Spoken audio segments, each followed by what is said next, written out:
یہ بچی کی والدہ کا بیان ہے جو آپ سن رہے ہیں کہ کس طریقے سے وہ بتا رہی ہے۔ جب بچی کے والدین آئے اس پورے انسیڈنٹ کے بعد تو ان کو 3 سے 4 گھنٹے بچی کو دیکھنے تک نہیں دیا گیا۔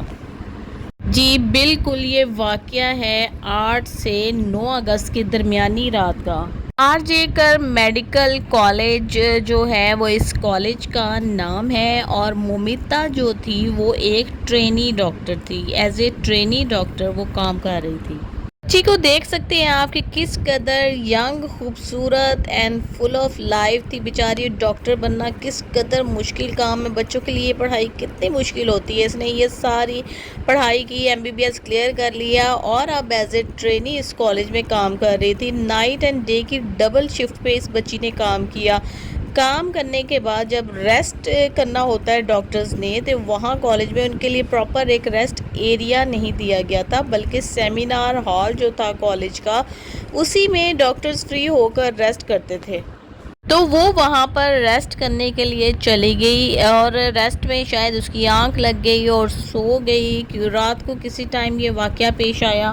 آپ کو پتہ ہے بڑے اچھے طریقے سے کہ اگر سیمینار ہال ہے تو اس میں اوبویسلی واش رومز ہوتے ہیں، کرٹنز ہوتے ہیں، سائڈ رومز ہوتے ہیں، کافی زیادہ فرنیچر ہوتا ہے۔ تو اگر کوئی انسان وہاں پہ چھپتا ہے، 1-2 دروازے ہوتے ہیں، آ جاتا ہے کہیں سے، اب ظاہر ہے کوئی دوسرا ڈاکٹر بھی وہاں پہ ریسٹ کے لیے آ سکتا ہے، تو کوئی ایک ڈاکٹر اندر جا کے دروازے کو لاک تو نہیں کر سکتا۔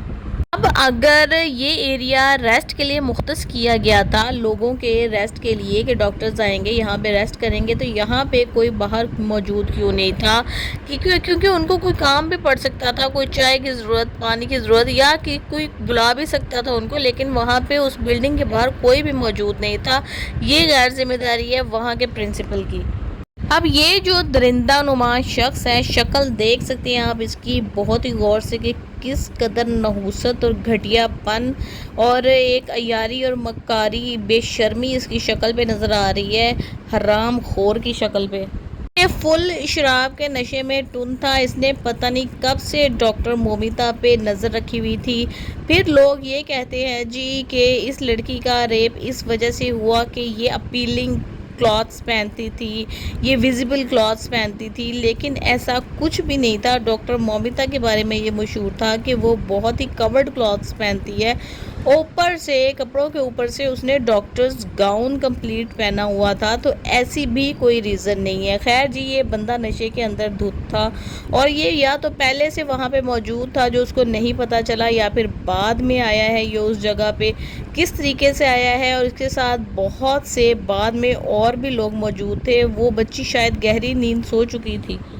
اس کے ساتھ اس قدر پرتشدد طریقے سے گینگ ریپ کیا گیا ہے ان لوگوں نے کہ اس نے شاید مزاحمت بھی کی ہے۔ وہ آپ کو اگر آپ CCTV فوٹیج دیکھیں گے وہاں کی تو آپ کو نظر آئے گا، ایون CCTV فوٹیج کے اندر اس بچی کی جو لاش ہے برہنہ حالت میں وہ بھی نظر آ رہی ہے۔ کمپلیٹلی ایویڈنسز موجود ہیں۔ اس نے چشمہ لگایا ہوا تھا، اس چشمے پہ کسی کا ہاتھ لگا یا مارا گیا، اس کی جو کرچیاں تھیں نا شیشے کی، اس کی آنکھوں میں، ڈاکٹر مومیتا کی آنکھوں میں گھس چکی تھی، بلڈ نکل رہا تھا اس کی آنکھوں پہ، اس کی دونوں ٹانگیں اتنے زور زبردستی کے ساتھ کمپلیٹلی کھینچی گئی تھی اپوزٹ سائڈ پہ کہ دونوں ٹانگیں اور کولے کی ہڈی ٹوٹ چکی تھی، یعنی کہ بہت بہت زیادہ ظلم کیا گیا تھا اس کے اوپر، اور پتہ نہیں کتنا اس کو مارا گیا تھا کہ اس کے منہ سے بھی بلیڈنگ، ناک سے بھی بلیڈنگ ہو رہی تھی۔